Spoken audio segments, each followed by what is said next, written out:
Olahraga untuk segmen ini, saudara supporter Timnas Indonesia yang menamakan diri atau yang sudah berada di Qatar, ini menggelar parade di Soik Waqif menyambut Piala Dunia U17 All Out untuk mendukung Garuda Muda.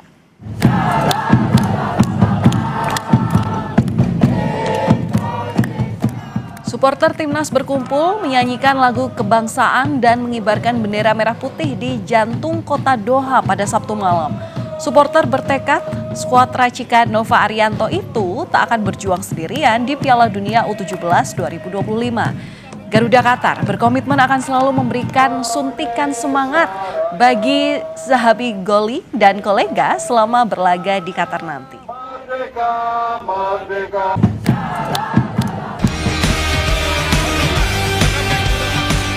Timnas Indonesia U17 tiba di Qatar pada Jumat lalu untuk mengikuti Piala Dunia U17 2025. Garuda Muda lolos ke Piala Dunia usai tampil impresif dalam kualifikasi Piala Asia U17. Timnas Indonesia akan bersaing di grup H di fase penyisihan grup bersama Brasil, Honduras, dan Zambia. Demi mematangkan strategi, skuad Garuda Muda telah menjalani 3 kali uji coba di Dubai, Uni Emirat Arab. Hasilnya Zahabi Goli CS kalah 1-2 dari Paraguay, bermain imbang tanpa gol melawan Pantai Gading, dan kembali bermain imbang kontra Panama dengan skor 1-1.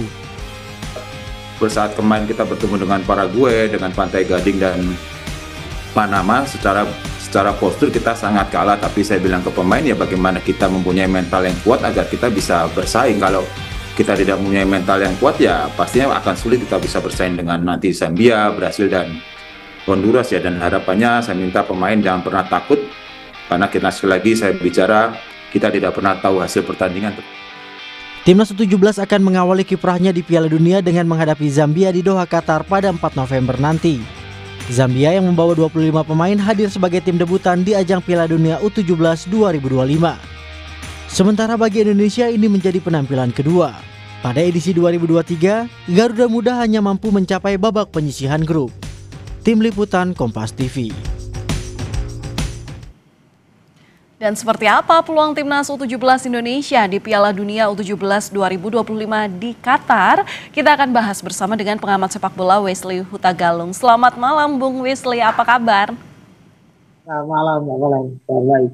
Iya, salam sehat selalu Bung. Ini Timnas Indonesia U17 ini akan bertanding besok tanggal 4 November lawan Zambia. Nah, yang pertama kali main di Piala Dunia U17 bahkan. Seperti apa kalau melihat peluang Garuda Muda di sana nanti?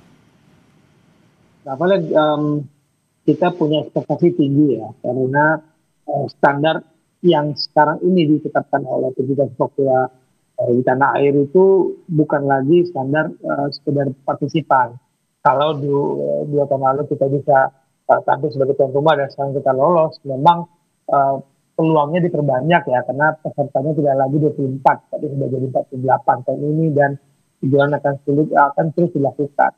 Nah, melihat performa mereka 3 uji coba itu kan paling tidak kita cuma sekali nggak cetak gol ketika menghadapi Pantai Gading. Kita kalah 1-2 lawan Paraguay yang sudah 5 kali sebelumnya tampil di Piala Dunia U17, kita cetak 1 gol. Lawan Panama kita cetak 1-1.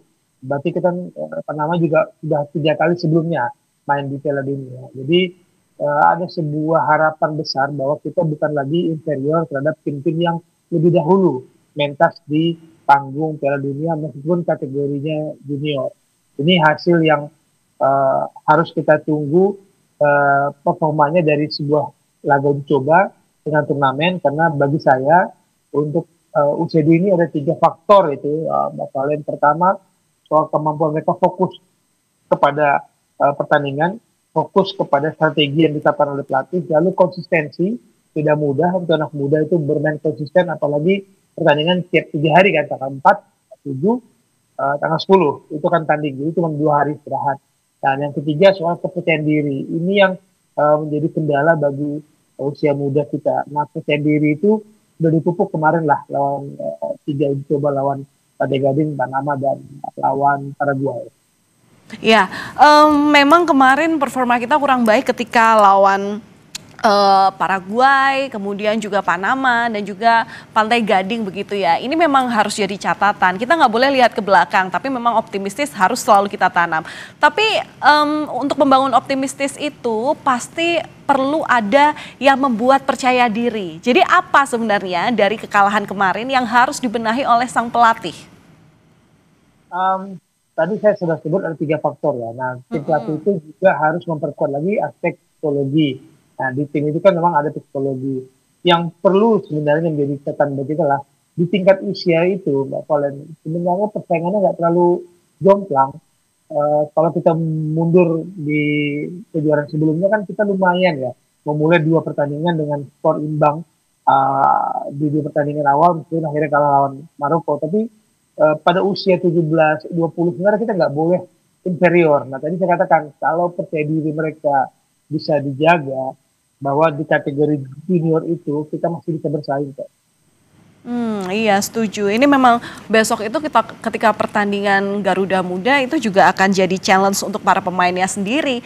Meskipun memang targetnya harus mencari poin 3 begitu ya, poin penuh, tapi memang permainan mereka nanti juga akan menjadi sorotan para pencari bakat dunia begitu. Tapi kalau melihat pertandingan di tahun 2023 lalu, langkah timnas U17 itu terhenti di babak grup. Nah, sejauh mana level pemain timnas Indonesia yang berada dalam satu grup ini bersama dengan negara lain? Ya, kita di grup ini kan ketemu lagi lah. Mungkin 2 tahun lalu kan kita ketemunya Ekuador, Panama, dan Maroko. Performanya kan mengejutkan sebenarnya. Tim Bima Sakti, pelatih yang masih muda, masih bisa dibilang minim pengalaman untuk memegang batu kepala untuk level klub, masih belum teruji kan untuk menjadi batu kepala, lalu kemudian mendapatkan kepercayaan sebagai tuan rumah, sebagai tim tuan rumah, menghasilkan 2 pertandingan yang membuka harapan sebenarnya, meskipun kalah 1-3 lawan Maroko. Tapi pengalaman ini membuat kita membuktikan, tadi saya katakan bahwa kita di kategori junior tidak bisa dikatakan kalah jauh, apalagi kita sudah punya kompetisi Elite Pro Academy yang 3 kategori ya, U16, 18, dan 20. Nah, pemain U16 ini kan sebenarnya potensi untuk ke Piala Dunia 17. Jadi kita berharap lah kompetisi junior ini terus diperbaiki, terus dimatangkan sehingga menghasilkan produk-produk yang terbaik dari kompetisi untuk tim nasional. Ya, tapi kalau lihat peta kekuatan di Piala Dunia U17, sejauh mana realistisnya target timnas U17 bisa melangkah? Ya, target pertama kan sebenarnya tidak lolos ke Piala Dunia bukan tahun ini ya. Dari federasi kan bukan 2025 ini, tapi melihat persaingan kita harus bersyukur lawan kita adalah Zambia yang belum pernah lah sebagai debutan. Tapi kalau melihat performa mereka, Zambia bisa mengalahkan Meksiko. Itu juga tim peserta Piala Dunia U17. Zambia bisa mengalahkan Kaledonia Baru. Itu juga serta Piala Dunia tahun ini. Dengan skor mereka tuh mereka cetak 3-1, menang 3-0. Berarti bisa dalam 2 pertandingan uji coba di Dubai mereka mencetak 6 gol. Jadi hati-hati dengan ketajaman mereka. Tapi secara tim kejutan pasti ada hal positif yang kita ambil dengan kita, bahwa bisa jadi mereka yang demam panggung grogi di Piala Dunia ini. Jadi ini sebuah momentum ketika kita ketemunya Zambia di laga pertama, baru ketemu Brazil di laga kedua ya. Semoga kita dapat 3 poin nih tanggal 4 besok Bapak Len. Ya, itu juga yang jadi harapan kita bersama ya. Kita nggak boleh meremehkan lawan, tapi ya lagi-lagi tantangan mental ini yang memang harus dijaga oleh para pemain Garuda Muda. Terima kasih sudah berbagi analisanya, Bung Wesley Hutagalung, pengamat sepak bola bersama kami di Kompas Malam Kompas TV. Terima kasih, salam olahraga, salam sehat selalu, Bung Wesley.